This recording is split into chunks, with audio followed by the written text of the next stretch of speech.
In May 1845, the British Empire launched its most ambitious mission to date. The goal? To finally conquer the Northwest Passage, a legendary sea route through the deadly ice of the Arctic. They sent two massive state-of-the-art ships, the HMS Erebus and the HMS Terror. Commanded by the experienced Sir John Franklin, 129 men sailed into the freezing unknown. They were prepared for anything.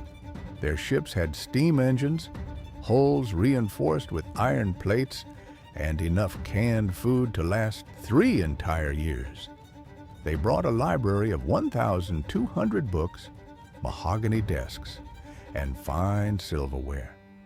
In July 1845, 2 whaling ships spotted the Erebus and the Terror in Baffin Bay, waiting for the ice to clear.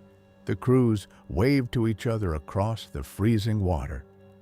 It was the last time the 129 men of the Franklin expedition were ever seen alive by the Western world. Welcome to Chronicles of Cold. Today, we document a descent into a freezing hell. For years, England waited for news. None came. When rescue missions finally reached Beechey Island in 1850, they found the expedition's first winter camp and 3 graves. Beneath the permafrost lay the perfectly preserved bodies of 3 young sailors, including a 20-year-old stoker named John Torrington. Modern autopsies performed on these bodies in the 1980s revealed a terrifying secret. They hadn't just died of pneumonia. Their bodies contained massive, lethal levels of lead. The cheap solder sealing their thousands of food tins was slowly poisoning the entire crew from the inside out. But the worst was yet to come. In September 1846, the ship sailed south toward King William Island. It was a fatal mistake. They sailed directly into a dense pack of ice that did not melt the following summer. The Erebus and the Terror were trapped, frozen solid in the dark, silent polar night. The only written record ever recovered from the expedition is known as the Victory Point Note. It tells a story of a rapid, horrific collapse. The main text, written in May 1847, reads, "All well." But around the margins, written just 1 year later in April 1848, a different, desperate handwriting adds a chilling update. It states that Sir John Franklin died in June 1847. It states that 9 officers and 15 men were already dead.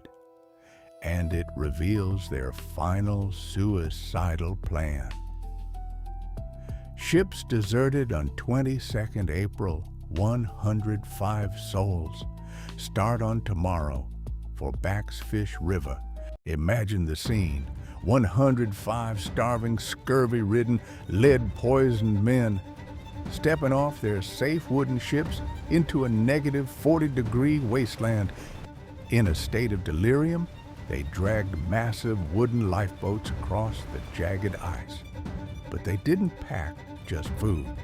Rescue teams later found these abandoned boats filled with absolute madness: silk handkerchiefs, scented soap, and heavy silver cutlery.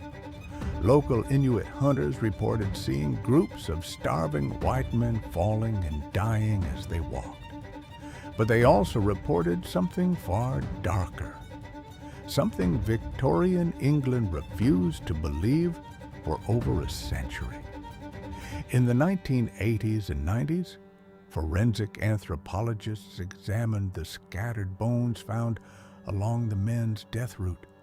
Dozens of bones bore distinct, undeniable knife-cut marks, smashed skulls, splintered femurs to extract the marrow. The proud officers of the Royal Navy had been reduced to the ultimate desperate taboo to survive: cannibalism. For 166 years, the ships remained a mystery. The Arctic had swallowed them whole, until 2014, when underwater sonar located the remarkably preserved wreck of the HMS Erebus.